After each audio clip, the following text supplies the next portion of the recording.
J'analyse la boutique en ligne de Squeezie, avec son équipe Gentlemates. On va voir ce qu'on peut reproduire sur nos boutiques l'ami. Bon, déjà, quand t'arrives sur le site web, on est d'accord, ça donne envie. Il y a une vidéo qui a été mise en boucle, et ça ne laisse pas indifférent. Ça, tu peux le reproduire si tu veux développer la notoriété de ta marque. Cela donnera plus de prestige à ton produit. Ensuite, niveau design en général, on est pile dans le thème de ce qu'attend un client dans la niche du gaming.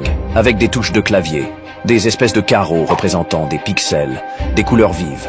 Pour ce qui est du produit en lui-même, de la même manière que la page d'accueil, on vient mettre une vidéo en boucle pour donner énormément de valeur et de prestige au produit. Pour reproduire cet effet, je pense qu'il te faudra modéliser un plan 3D avec After Effects pas bien compliqué que tu vas boucler en arrière-plan. Et un autre plan avec un fond vert, où tu feras bouger ton produit avec un souffleur ou un sèche-cheveux pour les petits moyens. On peut voir que le vent vient de la droite, ce qui uniformise l'arrière-plan au produit avec le drapeau qui bouge de la même manière. Le problème avec ce produit à forte notoriété, c'est la rupture de stock. Et pour contrer cela et continuer à vendre, même si le produit principal est en rupture de stock, ils ont fait un truc incroyable qu'il faut absolument que tu reproduises sur ta boutique. Avant que je te le dévoile, n'oublie pas de t'abonner et de mettre un petit like, et j'analyserai d'autres boutiques, voire la tienne, si tu me laisses un commentaire. En descendant plus bas, on peut voir qu'ils vendent également des produits dérivés, comme des t-shirts, des jogging, des casquettes, des manchettes.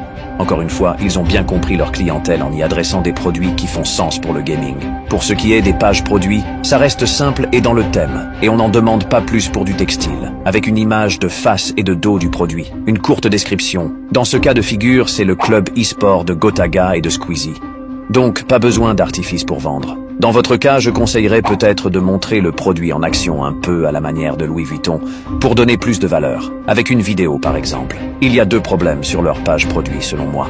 On n'a pas d'infos sur les délais de livraison, et quand on traduit la page en français et qu'on veut lire la composition, c'est caché, on voit pas la suite.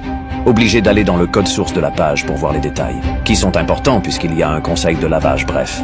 Des petits détails qui pour votre boutique pourraient changer la donne. À savoir que la boutique est créée avec Shopify, comme on peut le voir dans le code source, donc c'est à la portée de tous. Même si c'est évident que le thème utilisé est payant. En bas de page, on voit des produits similaires, c'est très bien. Même si j'aurais peut-être ajouté des upsells pour augmenter le panier moyen d'un client. Surtout qu'avec Shopify, c'est très facile à mettre en place avec des applications. Pour procéder au paiement d'un produit, un bouton ajouté au panier bien visible, c'est excellent. En revanche, encore un petit bug d'affichage au niveau du panier quand c'est en français. Et pour ce qui est du passage à la caisse, là on part sur du très basique. Et ça suffit. Le but étant que le client puisse acheter le plus rapidement possible avant de changer d'avis. Peut-être juste mettre le logo Gentlemates pour rester dans le branding, au lieu d'une vieille police d'écriture.